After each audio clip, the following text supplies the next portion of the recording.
Okay, y'all, it is time to chat. Okay, just finished a project that nearly stressed me the fuck out. I'm going to talk about the real cost to building. So most people think building in Houston or anywhere is just about the construction costs, and that's exactly why so many projects go over budget before they're ever even framed. So I'm going to talk about specifically building a duplex, although this format or this process really goes for building anything. But since I just finished a duplex, that's what we're going to talk about today. So if you're thinking about building a duplex, you need to understand, or really, like I said, anything, you're going to need to understand the full cost structure before ever even buying the land or starting construction. There are three main cost buckets, so to speak. So every project comes down to three categories: your land, the construction, which is considered hard costs, and your soft costs. So when we talk about the land in Houston specifically, landowners they're smart and they're starting to catch on.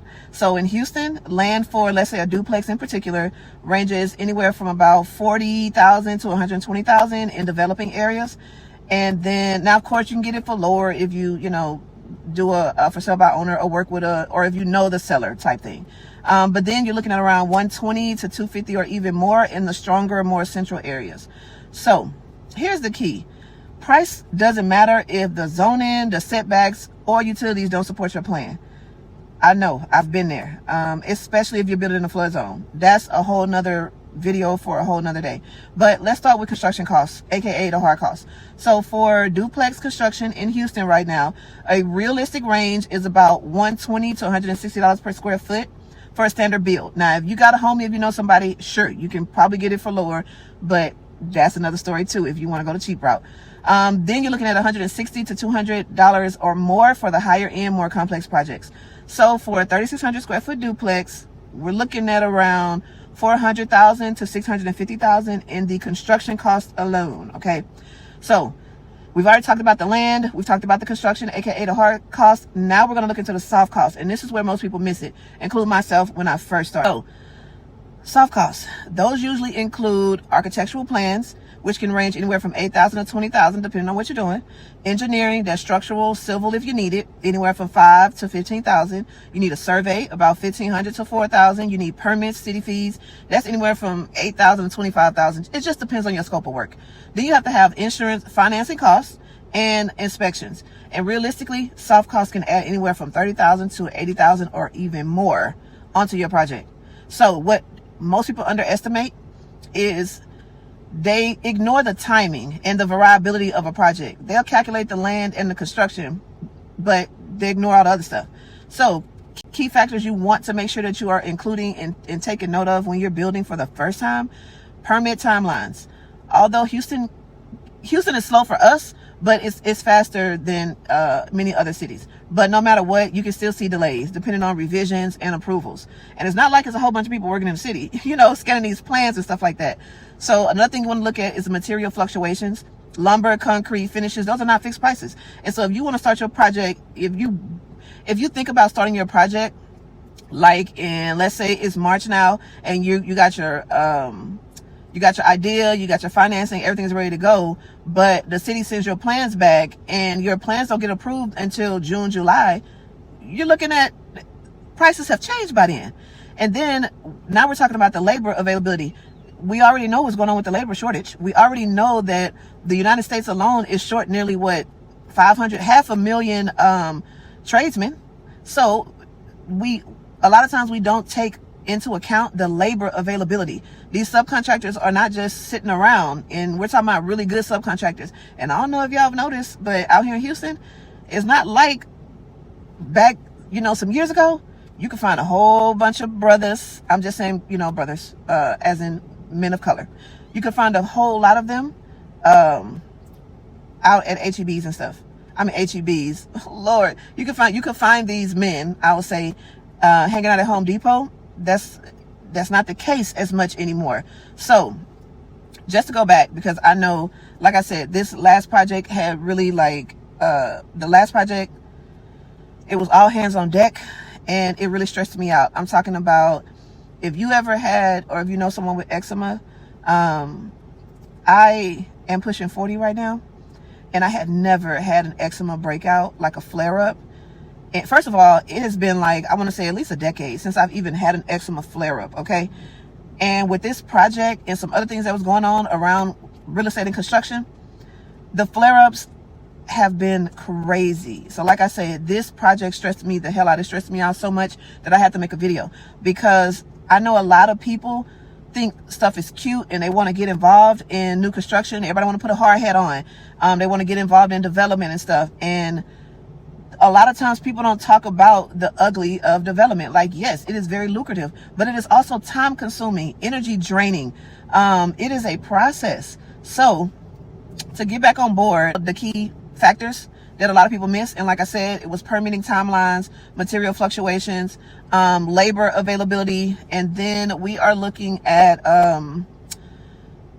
contingencies. So you always want to have a reserve, even if it's a small, like the smallest change can break your entire budget. Trust me, I know, I'm speaking from experience. So you always want to have contingency.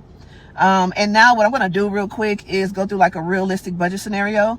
So let's say we purchased the land for $100,000 to keep the number simple. The construction hard cost was $550,000, and then our soft cost came out to be $60,000. So our total projected cost is around $710,000, and that's if everything goes according to plan. Okay, so here's what happens in real life though.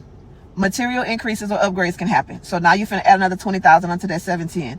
Then there could be minor design changes. Now you're looking at around $10,000 or $25,000 added on to that. Then timeline extension.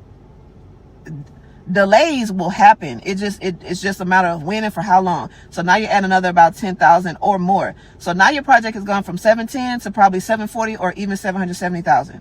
The difference is what separates profitable deals from stressful deals. Now, what I can tell you is, the best way to budget correctly, if you're really serious about budgeting, I mean, if you're really serious about building, you have to be serious about budgeting. So you want to add at least 10 to 15% contingency, and just assume that your timeline is going to extend. Assume that things are going to be higher than what you have on your budget right now.